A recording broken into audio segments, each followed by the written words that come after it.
Assalamualaikum warahmatullahi wabarakatuh. Teman-teman, apa kabar di rumah? Kembali lagi bersama saya Ashar Habidah, arsitek dari tim tukangku.co. Kali ini kita akan membahas sebuah kasus ya. Kasusnya itu adalah ada seorang ibu yang beberapa waktu melakukan komunikasi kepada kami. Lokasinya di luar kota ya teman-teman, di Jawa. Beliau bercerita bahwa terjadi kesalahpahaman antara dia, ibunya ini sebagai pemberi tugas, owner lah ya.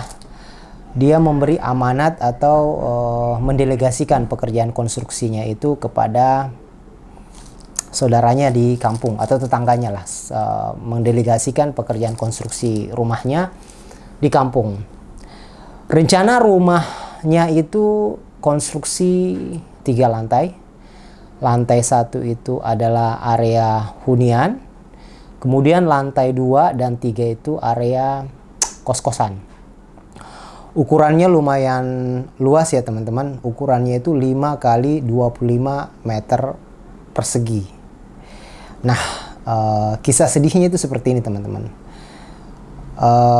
Pada saat mendelegasikan proses desainnya itu, ibunya itu hanya membuat oret-oretan di atas kertas, dan dia udah membuat prediksi tentang titik-titik kolom.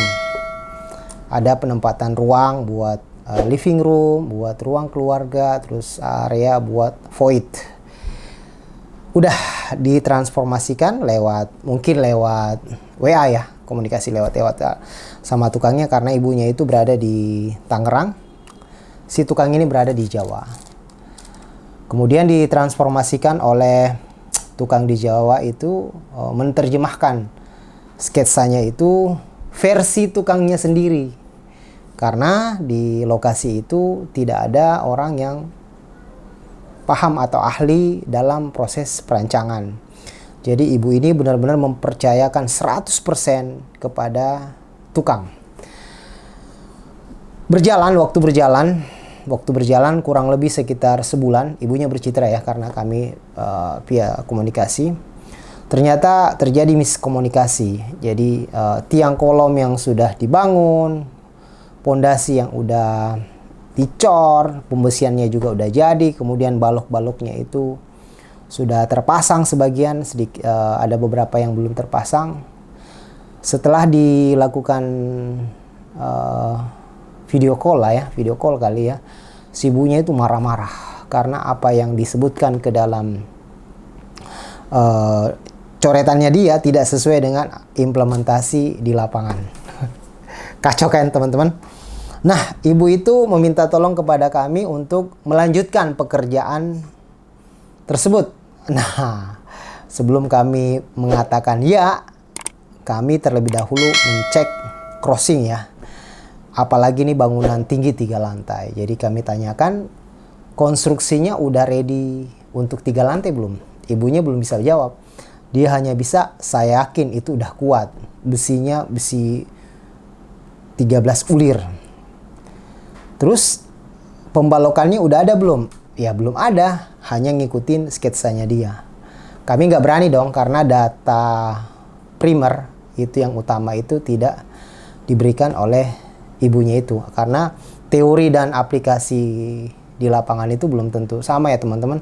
Terlebih lagi bahwa pekerjaan konstruksi ini tidak melalui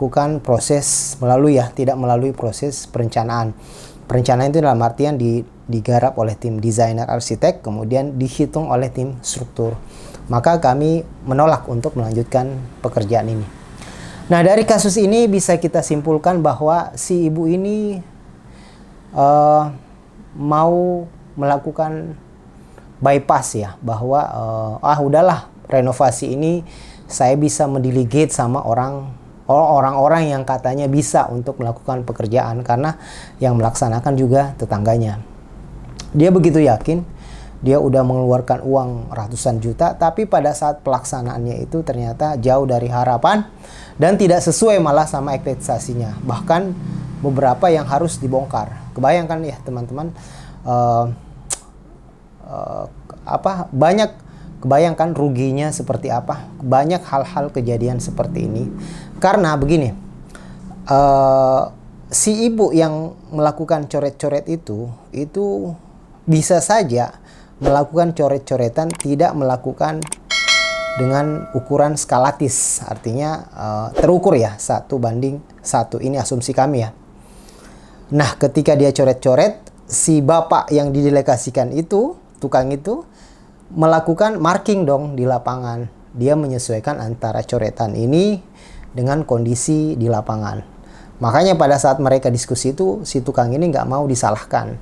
Karena bisa saja dia benar, karena dia kan mengimplementasikan coretan yang di atas kertas itu ke dalam versinya dia, karena dalam bentuk lapangan. Terjadilah miskomunikasi. Disinilah terjadi kekacauan teman-teman, karena nggak ada planning yang secara engineering benar. Itu yang pertama. Yang kedua, tidak ada orang-orang yang punya keahlian untuk mensupervisi pekerjaan tersebut. Harusnya untuk pekerjaan yang khusus, apalagi renovasi yang sifatnya tinggi ya, bangunan 3 lantai udah tinggi, itu harus dilakukan proses perencanaan yang benar, didesain oleh tim arsitek, kemudian dihitung oleh tim struktur, karena sangat berpengaruh di sisi kekuatan, sisi pembebanan, dan estetika. Ini adalah pelajaran buat kita semua teman-teman, bahwa dilalah seandainya ibu ini bijaksana mau melakukan proses re-engineering dari awal, maka kejadian seperti ini tidak akan terjadi. Kebayang ya, uang yang udah dikelontorkan ratusan juta itu harus dibongkar ulang dan uang itu menguap sia-sia. Nah teman-teman, di tim tukangku.co itu selalu sebelum proses pelaksanaan, kami selalu melakukan proses re-engineering. Jadi proses desain, proses pengajuan material, anggaran itu kita udah sepakati semua di depan. Ketika desainnya udah oke, materialnya udah oke, kita ajuin RAB-nya juga oke, maka setelahnya itu baru proses konstruksi. Sebenarnya ini adalah tahapan yang sangat ideal untuk mengeliminir pekerjaan-pekerjaan yang akan menjadi additional work atau pekerjaan tambahan yang akan menjadi beban yang akan dibebankan kepada pihak pemberi pekerjaan. Jadi teman-teman, pesannya adalah jika kalian mau bangun rumah, cari jasa arsitek. Gak mahal kok. Justru akan lebih mahal ketika ada pekerjaan bongkar pasang. Saya Azhar Hafidah dari tim tukangku.co. Demikian kita bedah kasus kali ini. Bantu kami like, subscribe, komen, share biar bisa kita bedah kasus di proyek kami yang lain. Assalamualaikum.